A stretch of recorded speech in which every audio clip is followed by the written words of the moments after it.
오늘 이 말씀을 가지고 세상의 빛이라는 제목으로 함께 은혜를 나누겠습니다. 창세기 1장에는 천지 창조의 말씀이 나옵니다. 태초에 하나님이 천지를 창조하셨습니다. 기독교의 신앙은 여기에서부터 출발을 합니다. 하나님이 천지를 창조하신 걸 믿는 사람이 하나님의 사람입니다. 그래서 성경의 첫 번째 문장, 태초에 하나님이 천지를 창조하셨다, 이 말씀은 우리의 신앙 고백입니다. 하나님은 창조주이시고 우리는 피조물입니다. 모든 것은 다 하나님께로부터 시작이 되었습니다. 이 땅에 존재하는 것 중에 하나님으로부터 시작되지 않은 것은 아무것도 없습니다.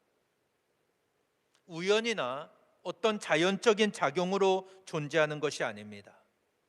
하나님께서 만드신 것이고 하나님께로부터 시작된 것입니다. 이 창조라는 말은 히브리어로 바라라는 단어인데, 이 말은 기존의 어떤 것으로부터 뭔가를 만들어냈다, 이런 뜻이 아니라 절대 주권자인 하나님께서 아무것도 없는 상태에서 무엇을 불러냈다, 이런 뜻입니다. 하나님이 새로운 것을 창조하실 때는 권능의 말씀으로 창조하셨습니다. 태초에 땅은 혼돈하고 공허하며 흑암이 깊음 위에 있었습니다. 하나님이 천지를 창조하실 때 땅은 아무것도 없었습니다. 마치 늪과 같았고 끝없이 깊은 공허와 칠흑 같은 어둠에 놓여 있었습니다. 이때 하나님이 제일 먼저 창조하신 것이 바로 빛이었습니다. 빛을 창조하십니다. 하나님이 빛이 있으라 하시니 빛이 있었습니다. 이 빛은 햇빛이 아닙니다. 하나님이 해를 창조하신 것은 넷째 날입니다. 하나님이 제일 먼저 만드신 것은 바로 빛이었습니다. 이 빛은 모든 생명의 기본이 되는 것입니다. 그래서 이 빛은 생명과 연결이 됩니다. 요한복음에서는 예수님 안에 생명이 있었고 이 생명은 사람들의 빛이다 라고 말씀했습니다. 요한복음 1장 4절에서 5절에 보면 그 안에 생명이 있었으니 이 생명은 사람들의 빛이라, 빛이 어둠에 빛이 돼 어둠이 깨닫지 못하더라, 이렇게 말씀하고 있습니다. 요한복음을 기록한 목적은 제가 여러 번 말씀을 드렸습니다. 우리로 하여금 예수께서 하나님의 아들 그리스도이심을 믿게 하려는 것이고, 또 우리가 그 이름을 믿고 그 이름을 힘입어 생명을 얻게 하려 함입니다. 그래서 우리는 생명과 빛으로 이 땅에 오신 하나님의 아들 예수 그리스도를 믿어야 합니다. 그 예수님을 믿을 때 우리에게 영원한 생명이 주어집니다. 그래서 예수님은 하나님의 아들로서 우리를 구원하기 위해 이 땅에 오셨지만 세상은 어둠 가운데 있었습니다. 영적으로 어두워집니다. 그래서 예수님을 영접하지 못하고 예수님을 거부합니다. 참빛 곧 세상에 와서 각 사람에게 비추는 빛이 있었습니다. 그가 세상에 계셨고 세상은 그로 말미암아 지은 바 되었지만 세상은 그를 알지 못했습니다. 자기 땅에 오셨지만 자기 백성은 영접하지 않았습니다.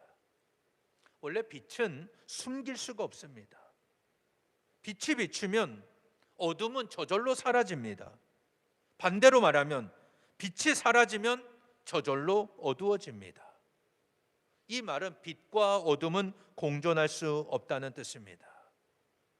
그런데 문제는 우리의 눈이 닫혀서 그 빛을 보지 못하는 것입니다. 우리가 영적으로 맹인이 되면 하나님의 역사를 보고도 깨닫지를 못합니다. 그리고 빛의 인도를 받지를 못합니다. 예수님이 십자가에 못 박혀 돌아가셨을 때 엠마오로 가던 두 제자를 보십시오. 그들은 깊은 낙심과 절망에 빠져 있었습니다. 그들의 눈은 어두워졌습니다. 절망이, 낙심이 그들의 눈을 가로막으니까 그들의 믿음의 눈은 완전히 어두워지고 말았습니다. 그때 길을 가는데 어떤 사람이 자기들 옆으로 옵니다. 그분은 예수님이셨습니다. 부활하신 예수님이 가까이 오셔서 그들과 함께 대화했지만 그들은 눈이 어두워져서 예수님을 알아보질 못했습니다. 그때 예수님이 미련하고 선지자들이 말한 모든 것을 마음에 더디 믿는 자들이요, 이렇게 책망하십니다. 그리고 나서 그리스도가 고난을 받고 자기 영광에 들어가야 할 것이 아니냐 말씀을 하십니다. 모세와 선지자의 글로 시작해서 모든 성경에 자기에 관해 쓴 것을 자세히 설명하셨습니다. 그리고 마을에 가까이 갔을 때 두 제자와 함께 음식을 잡수십니다. 그때 떡을 떼서 축사하시고 그들에게 떼어 주십니다. 그때 그들의 눈이 밝아졌습니다. 예수님인 걸 알아보았습니다. 그리고 나서 정신 차려 보니까 이미 예수님은 그들을 떠나셨어요. 그들의 눈에 보이질 않았습니다. 이 두 제자는 곧바로 예루살렘으로 돌아와서 자기들이 어떻게 예수님을 만났는지 다른 제자들에게 전해 주었습니다. 이 엠마오로 가던 두 제자를 보십시오. 그들은 예수님이 십자가에 못 박혀 죽으신 것만 깊이 생각하고 있습니다. 그러니까 아주 낙심과 절망이 그들을 짓누르고 있었던 겁니다. 그러니까 그 눈이 어두워집니다. 예수님이 오셔서 옆에서 말씀하시는데도, 예수님이 동행하시는데도 예수님을 알아보지를 못합니다. 이것은 그 두 사람의 이야기가 아니라 오늘 내 믿음의 눈이 어두워지면 이렇게 된다는 것입니다. 그래서 우리는 항상 믿음의 눈을 떠야 합니다. 시편 119편 37절에 보면 내 눈을 돌이켜 허탄한 것을 보지 말게 하시고 주의 길에서 나를 살아나게 하소서, 이렇게 말씀하고 있습니다. 우리가 예수 그리스도를 바라보지 않고 허탄한 것만 바라보면 우리의 눈이 어두워지는 겁니다. 눈이 어두워지면 예수님이 옆에 계시고 나를 인도해 가셔도 낙심과 절망에 빠져서 살아갑니다.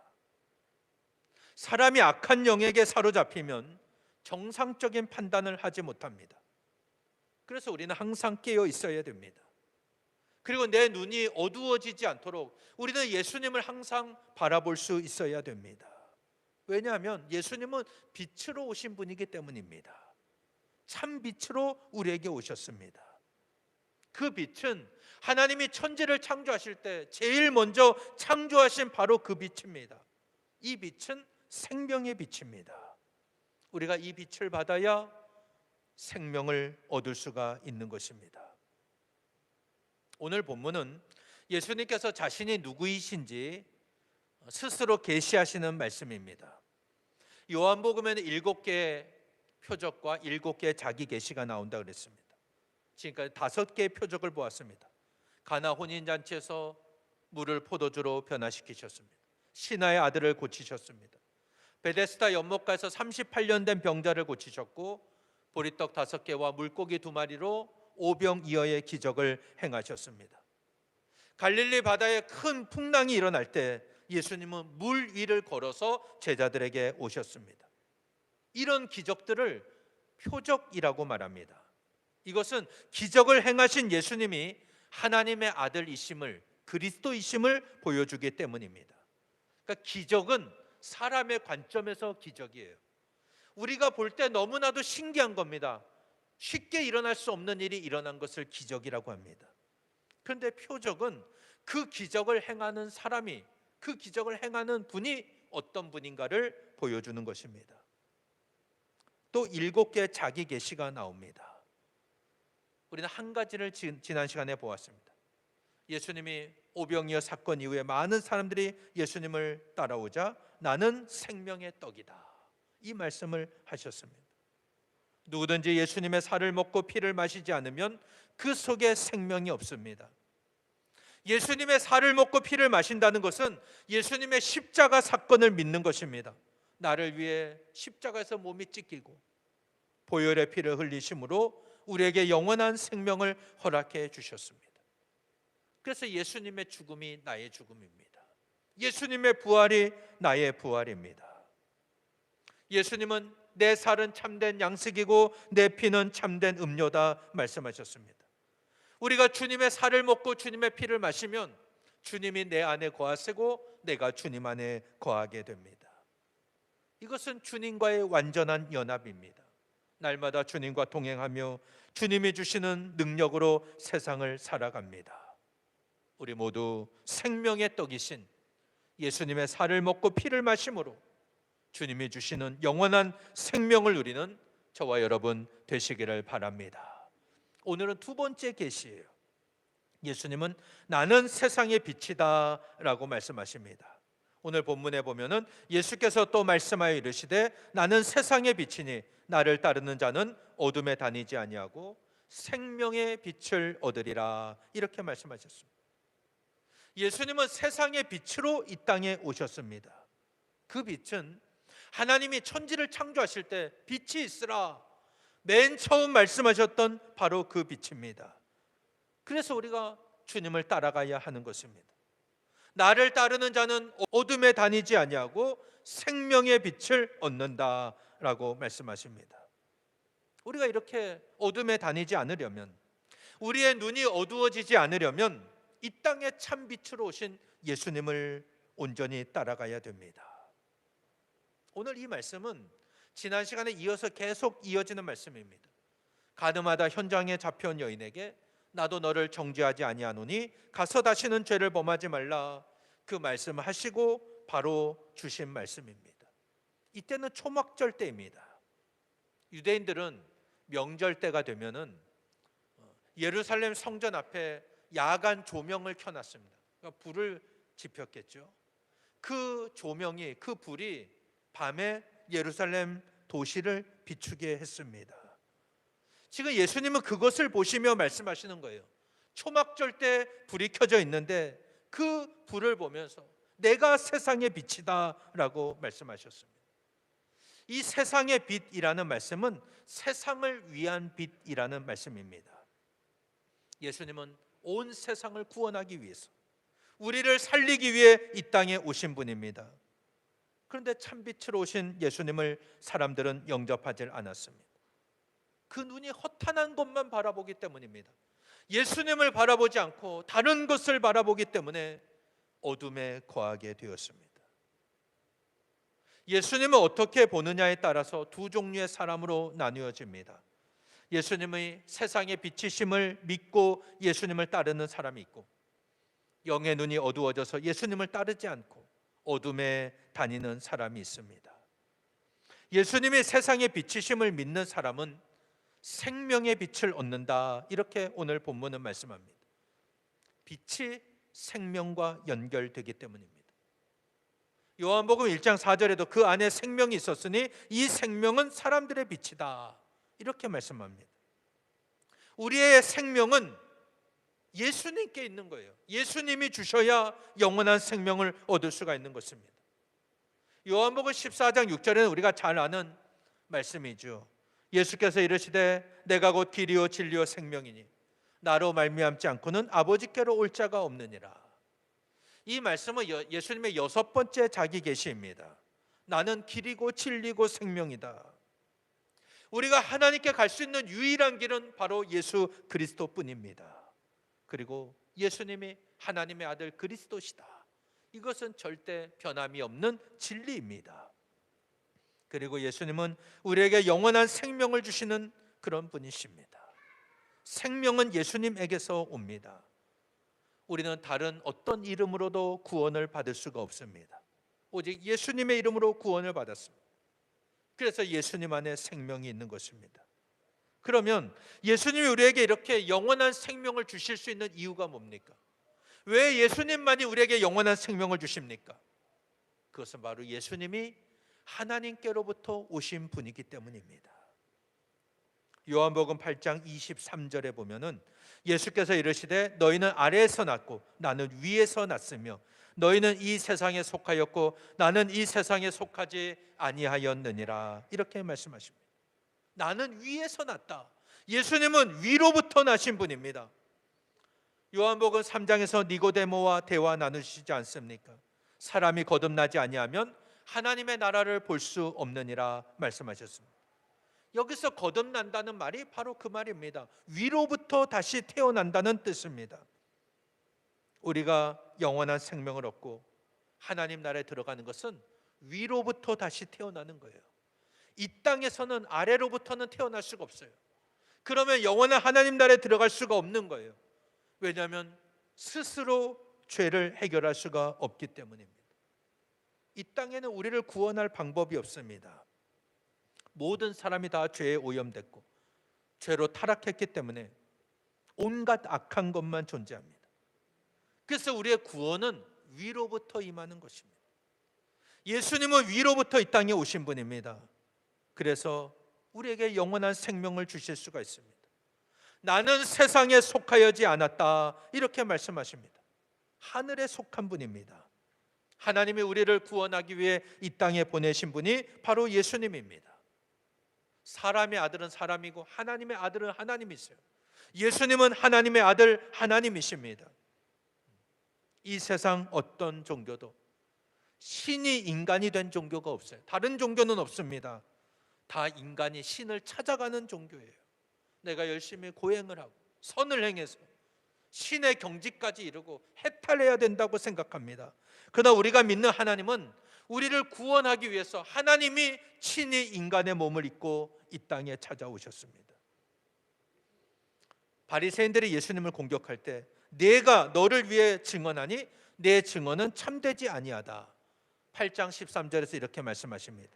그때 예수님은 너희 율법에도 두 사람의 증언이 참되다 기록되었으니 내가 나를 위하여 증언하는 자가 되고 나를 보내신 아버지도 나를 위하여 증언하시느니라. 이 말씀이 무슨 말이냐면 신명기에 보면은 우상 숭배하는 자를 죽일 때는 두세 사람의 증언이 있을 때 죽이라 그랬어요. 한 사람의 증언만으로는 죽이지 말라. 예수님은 이 말씀을 예로 들면서 예수님의 증언이 참된 이유는 예수님 자신이 예수님을 위해 증언하고 계시고 또 예수님을 보내신 하나님께서 예수님을 위해 증언하시기 때문입니다. 그래서 우리는 빛으로 오신 예수님을 따라가야 한다는 것입니다. 그래야 생명을 얻을 수 있기 때문입니다. 이 빛을 따라가야 우리가 천국까지 갈 수가 있는 거예요.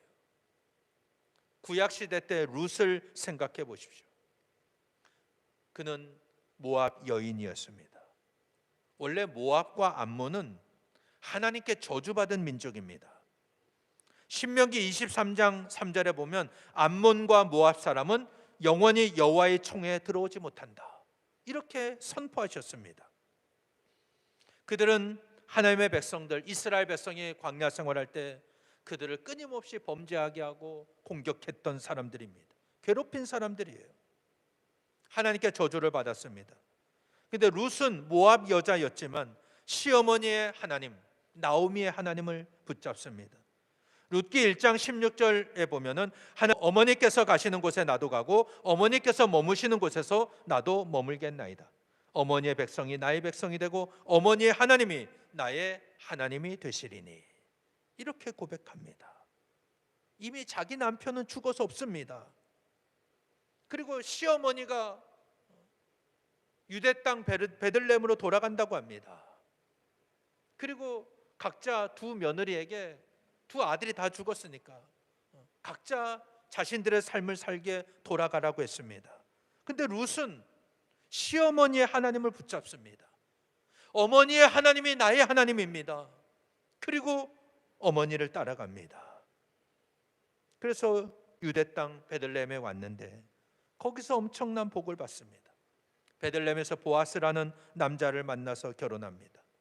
그래서 오벳을 낳고 오벳이 이새를 낳고 이새가 다윗을 낳았습니다. 룻은 모압 여자였습니다. 이방인이었습니다. 여호와의 총에 들어올 수 없는 모압 사람입니다. 그럼에도 불구하고 다윗 왕의 증조모가 됩니다. 거기서 끝나지 않죠. 마태복음 1장에 보면 예수님의 계보가 나오지 않습니까? 거기 5절에 보면 보아스는 룻에게서 오벳을 낳고, 영광스러운 이름으로 예수님의 계보에 그 이름이 들어갑니다. 그가 이렇게 영광스러운 복을 받은 이유가 무엇입니까? 믿음의 눈으로 빛을 따라갔기 때문에 그래요. 생명의 빛을 얻었기 때문입니다. 우리 모두 세상의 빛으로 오신 예수 그리스도 온전히 따라감으로 생명의 빛을 얻고 하나님 주시는 풍성함으로 날마다 승리하는 저와 여러분 되시기를 바랍니다. 우리가 이렇게 예수님을 따라가야 되는데 세상에 비치신 예수님을 따르지 않으면 어떻게 되겠어요? 어둠에 거하게 됩니다. 여러분, 어둠에 거하면 그냥 어둠 가운데 사는 게 아닙니다. 그거는 결국 죄로 인해서 죽음과 사망과 연결되는 거예요. 요한복음 8장 21절에 보면 다시 이르시되 내가 가리니 너희가 나를 찾다가 너희 죄 가운데서 죽겠고 내가 가는 곳에는 너희가 오지 못하리라. 이렇게 말씀하셨습니다. 어둠에 거하는 사람은 예수님을 찾다가 자기의 죄로 인해서 죽고 만다는 것입니다. 그 영혼은 절대 하나님 계신 천국에 가지를 못합니다. 왜 그렇습니까? 예수님의 이름으로 거듭나지 않았기 때문입니다. 위로부터 다시 태어나지 않았기 때문에 아무리 이 세상에서 구원을 찾으려고 해도 찾을 수가 없는 것입니다. 요한복음 8장 23절 말씀 다시 한번 읽어봅니다. 예수께서 이르시되 너희는 아래에서 났고 나는 위에서 났으며 너희는 이 세상에 속하였고 나는 이 세상에 속하지 아니하였느니라. 이렇게 말씀하셨습니다. 우리가 위로부터 다시 태어나지 않으면 그냥 아래에서 태어난 사람입니다. 죄악 가운데 태어나서 죄악 가운데 살다가 죄악 가운데 죽는 인생입니다. 이런 인생은 하나님께 속하지 않습니다. 세상에 속한 인생입니다. 결국 예수님 온전히 따르지 못하고 예수님을 찾아다니다 구원을 찾아다니다가 자기 죄로 인해 죽는 인생이 되고 마는 것입니다. 죄로 인해서 눈이 어두워졌기 때문입니다. 내 옆에 예수님이 계셔도 지금 내 앞에서 내 앞길을 인도하고 계셔도 그걸 깨닫지 못하는 것입니다. 여전히 세상의 무거운 짐, 죄의 짐을 지고 좌절과 절망 가운데 살아갑니다. 그러니까 우리가 무엇을 따라가느냐에 따라서 어떤 생각을 하고 주님을 따라가느냐, 여기에 따라 우리의 삶의 결과가 달라집니다. 로마서 8장 6절에 보면 육신의 생각은 사망이요 영의 생각은 생명과 평안이니라. 이렇게 말씀했습니다. 믿음의 눈이 어두워지면 육신의 생각만으로 살아갑니다. 육신의 생각으로만 사는 거예요. 그러니 하나님을 보지 못합니다. 예수님을 의지하지를 못합니다. 그 결과는 사망일 뿐입니다. 그러나 믿음의 눈이 열리면 영의 생각을 합니다. 하나님을 바라보고 하나님을 의지합니다. 이런 삶의 결과가 바로 생명과 평안입니다. 생명. 예수님이 주시는 생명은 영원한 생명입니다. 하나님이 주시는 평안은 절대적인 평안이에요. 어떤 상황에서도 누릴 수 있는 절대적인 평안입니다. 세상이 줄 수 없는 평안입니다. 흔들리지 않습니다. 하나님만이 주실 수 있는 절대적인 평안입니다. 그래서 우리는 믿음의 눈이 어두워지지 않도록 늘 기도하며 깨어 있어야 됩니다. 하나님, 내 눈을 돌이켜 허탄한 것을 보지 않게 하옵소서. 내가 주님이 주시는 참빛이신 주님을 보게 하옵소서. 이게 우리의 기도가 되어야 됩니다. 사사시대 때 엘리 제사장을 보십시오. 그는 사사였습니다. 제사장이었습니다. 그러나 믿음의 눈은 어두웠습니다. 자녀들이 성막에서 온갖 악한 죄를 저질러도 그것을 제대로 책망하지를 않았습니다. 사무엘상 1장 15절에 보면 그때 엘리의 나이가 98세라 그의 눈이 어두워서 보지 못하더라. 이렇게 말씀하고 있습니다. 이것은 단지 그의 육신의 나이가 98세이기 때문에 눈이 멀었다 이런 의미가 아니라 그의 영적인 상태도 의미하고 있는 것입니다. 맹인이 맹인을 인도하면 결국 둘 다 구덩이에 빠지고 맙니다. 이스라엘은 그때 블레셋과 전쟁을 했는데 엘리의 두 아들 홈니와 비나스는 전사하고 하나님의 법궤는 빼앗기고 본인은 그 소식을 듣고 깜짝 놀라 의자에서 뒤로 넘어졌는데 몸이 워낙 비둔했기 때문에 그가 목이 부러져서 죽고 말았습니다. 어둠에 거하는 사람은 이렇게 됩니다. 사랑하는 여러분, 예수님은 우리를 구원하기 위해 이 땅에 오신 세상의 빛입니다. 그래서 우리는 믿음의 눈을 뜨고 예수님을 온전히 따라가는 신앙이 되어야 됩니다. 우리가 어둠에 거하지 않아야 됩니다. 빛을 따라가면 생명의 빛을 얻습니다. 오늘 이 시간 여러분의 영혼에 생명의 빛인 예수님의 빛이 비추시기를 축원합니다. 그럴 때 우리가 소망이 있는 거예요. 빛을 따라가는 사람, 빛 가운데로 걸어갑니다. 주님과 동행하는 삶입니다. 오늘 여러분의 눈은 어디를 향하고 있습니까? 너무나 많은 것을 우리가 바라봅니다. 허탄한 것을 바라보며 살아갑니다. 오늘 우리의 시선을 빼앗는 것이 너무나 많이 있습니다. 그런 허탄한 것만 바라보고 살면 내 믿음의 눈이 어두워진다는 거예요. 그럼 아무리 교회에서 일을 하고 직분을 맡았다 할지라도 엘리 제사장처럼 되고 마는 것입니다. 그래서 룻은 이방 여인이었잖아요. 모압 사람은 영원히 하나님의 총에 들어오지 못한다. 하나님의 선언이 있었음에도 불구하고 영광스러운 사람이 됩니다. 시어머니 나오미의 하나님을 붙잡지 않습니까? 믿음의 눈으로 빛을 따라갔습니다. 결국 그 길은 축복의 길이 되었습니다. 예수님은 나는 세상의 빛이다. 자기 자신을 계시하셨습니다. 우리를 위한 참 빛으로 이 땅에 오신 분입니다.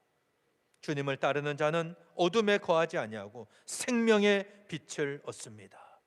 우리 모두 참 빛으로 이 땅에 오신 예수 그리스도를 온전히 바라보고 그 빛을 따라갈 때 주님이 주시는 영원한 생명 얻고 또 이 세상에서도 주님이 주시는 풍성함으로 날마다 승리하는 믿음의 삶이 되시기를 예수님 이름으로 간절히 축원합니다.